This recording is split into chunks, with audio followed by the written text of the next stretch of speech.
మనం చిన్నప్పటి నుంచి ఏం నేర్పిస్తారు?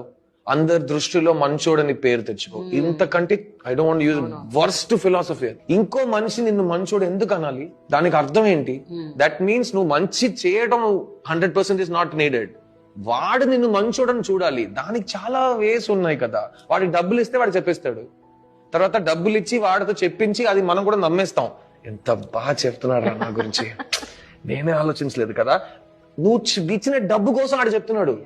అది కూడా మనం మర్చిపోతాం. That is human mind. మీరు ఫ్లైట్ ఎక్కుతారు, ఆ ఫ్లైట్ లో ఎక్కిన తర్వాత మీకు ఏం చెప్తారు? సపోజ్ ప్రాబ్లం వస్తే అది ఆక్సిజన్ మాస్క్ పై నుంచి కిందకు వస్తుంది.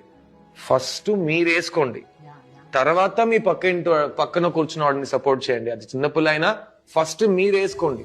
ఎందుకంటే మీకు ఆక్సిజన్ లేదంటే మీరు ఉండరు, మీరు వేరే వాళ్ళని హెల్ప్ చేయలేరు. అదే లైఫ్ కూడా. ఫస్ట్ మిమ్మల్ని సంతోషంగా మీరు చూసుకోండి. మీరు సంతోషంగా ఉంటే మీరు వేరే వాళ్ళని సంతోషంగా చూసుకోగలరు. మీరే కంప్లీట్ గా ఫీల్ అవ్వకపోతే మీరు ఎవరిని సంతోషంగా you can't take care of other people. So we are taught to sacrifice. It is all wrong అండి.